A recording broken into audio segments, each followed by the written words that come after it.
Good day mga ka-travel, it's 10:30 in the morning.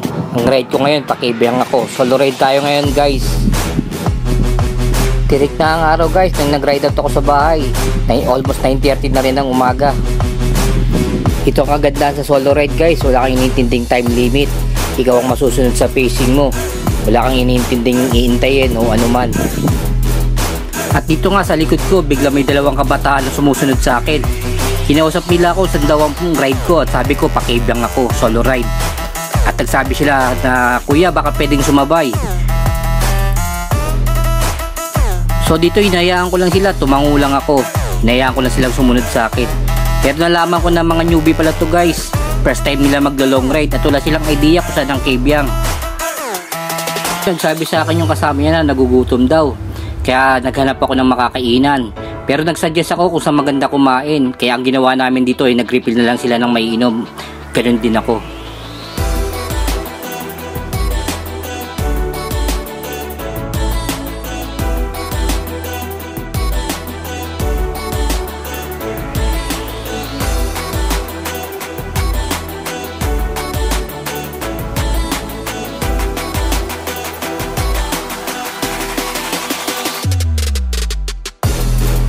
Dito minabuti ko muna magpahinga sa lilim dahil hindi na rin nakakasabay sa pacing isa naming kasama at dahil tumitindi na rin yung init ng araw sa mga oras na to. Oh, kaya pa? Kaya pa. Oh, sige. Pahinga muna kami dito kahit mga ilang minuto lang. Medyo matapang na yung init ng araw eh. As 12 na rin yata.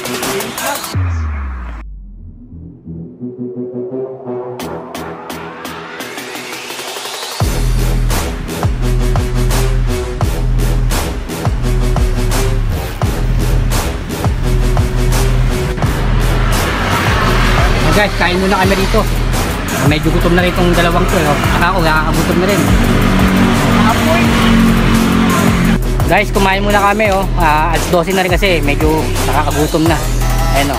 Dalawa kong nakasama rito. Malakas. Tapoy? Tapoy boy.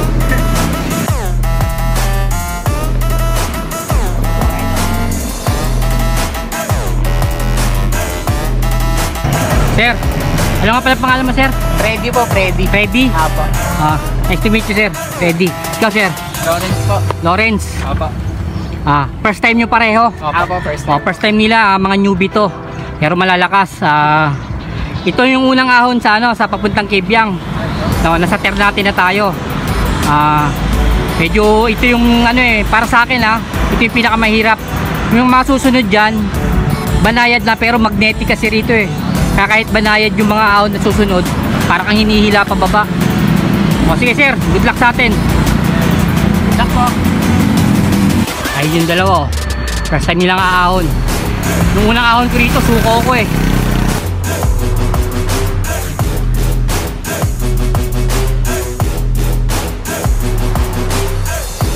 Kaya pa yan. At ayun nga, tulad ng inaasahan ko. Alam nyo na yun guys. Sagad mo na yung gear mo.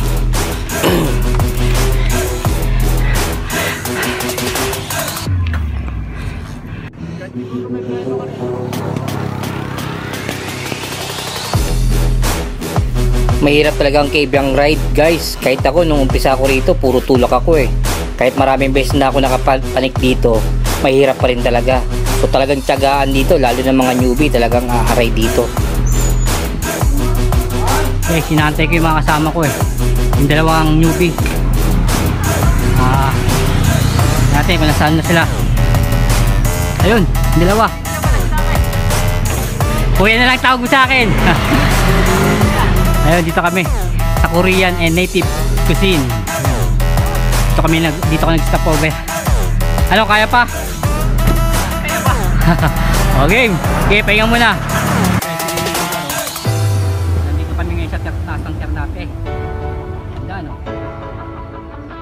Viewing, yung dagat niya, no?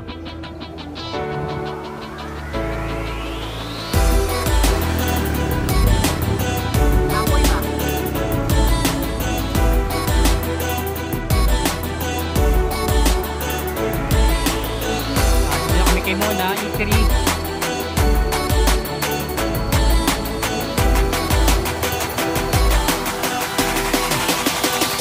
Puerto Azul. Ayun guys, oh, mga kabataan nakisakay sa ano, sa pickup, hindi na kaya, mga bata pa yan, oh.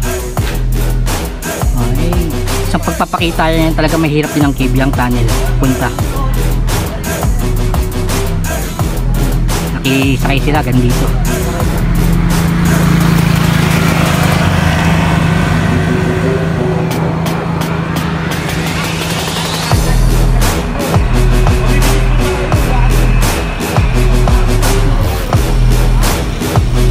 Nakisakay sila sa pickup. Mga pagod na yan kaya ganyan. Ay, ako na talaga Kibyang, pahirapan.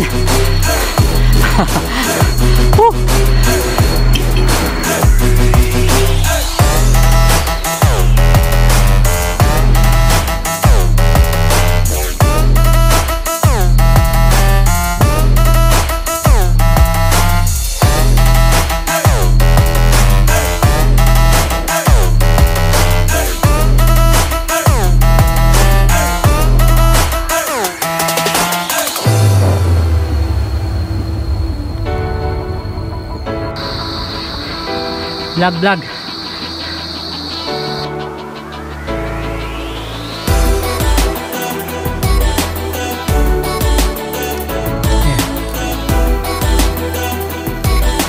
Sa si Lawrence.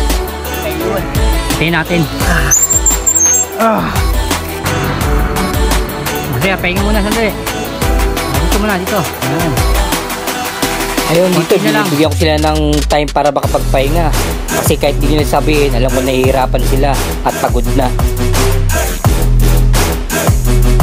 Hindi lang ako kasama. Ito, dalawang newbie ito eh. First time nila nag ride.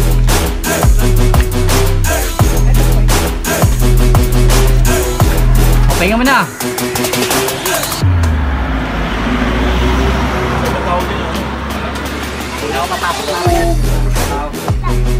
Buko muna kami. Buko si ano?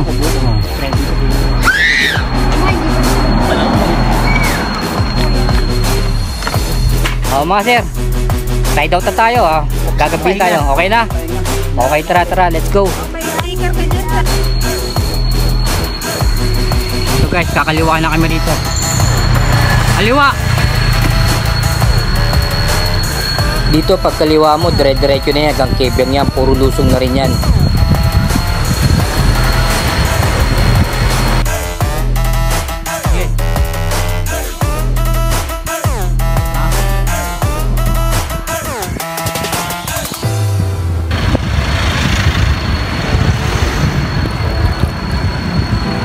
Ayun, Kibyang na kami guys. Thank you Lord.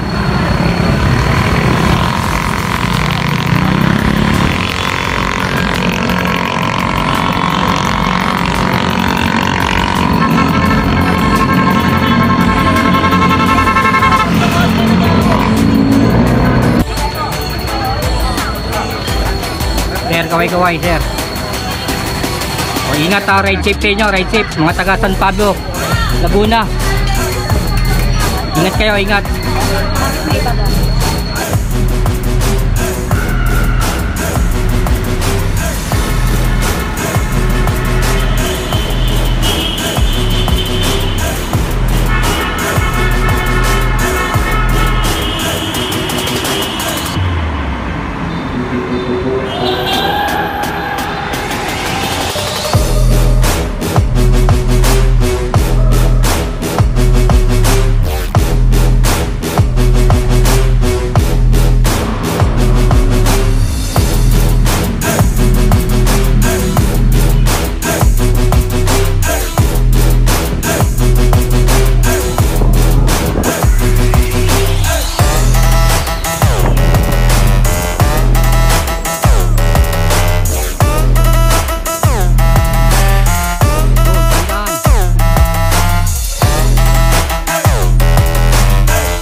Guys, pahinga muna kami rito sa view deck, oh.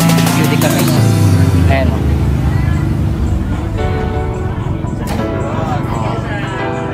Lalakas ng mga newbie to. Parang hindi newbie. Oh, partida, wala pang helmet yan. Wala pang helmet yan. Napasabit lang. Pahinga muna kami rito. 3 o'clock PM na rin, alas 3 ng hapon. Uwi na kami. Pero yung dalawa kong kasama, yung dalawang newbie, binabata pa yung ahon doon. Kaya nag-aantay ako rito sa kanila.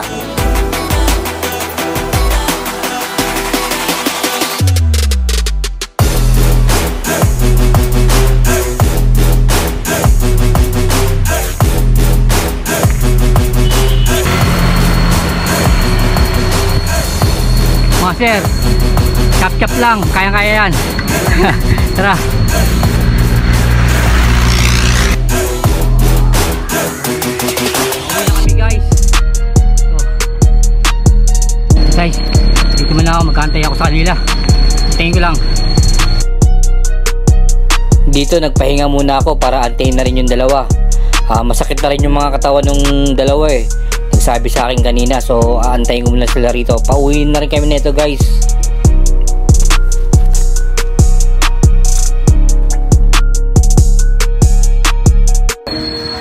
Boss. Pagod. Ayan oh. Budol? Nabudol kami ni Kuya. Budol? Oh, magad. Oh, karating lang nila. Sabi ko, alis na kagad eh. Ayaw. Agawin nyo nga kami. Ang edad na itong naka-sweatshirt, 21, isa 20. Mga bata pa oh. Kasing inadlag ng panganay kong anak to eh. Diyan o. Budol is real, di ba? Oh. Nabudol. Kapoy daw. Ayun mga ka-travel, hanggang dito na lang po. Maraming salamat po sa panonood. Ride safe po sa ating lahat. Salamat.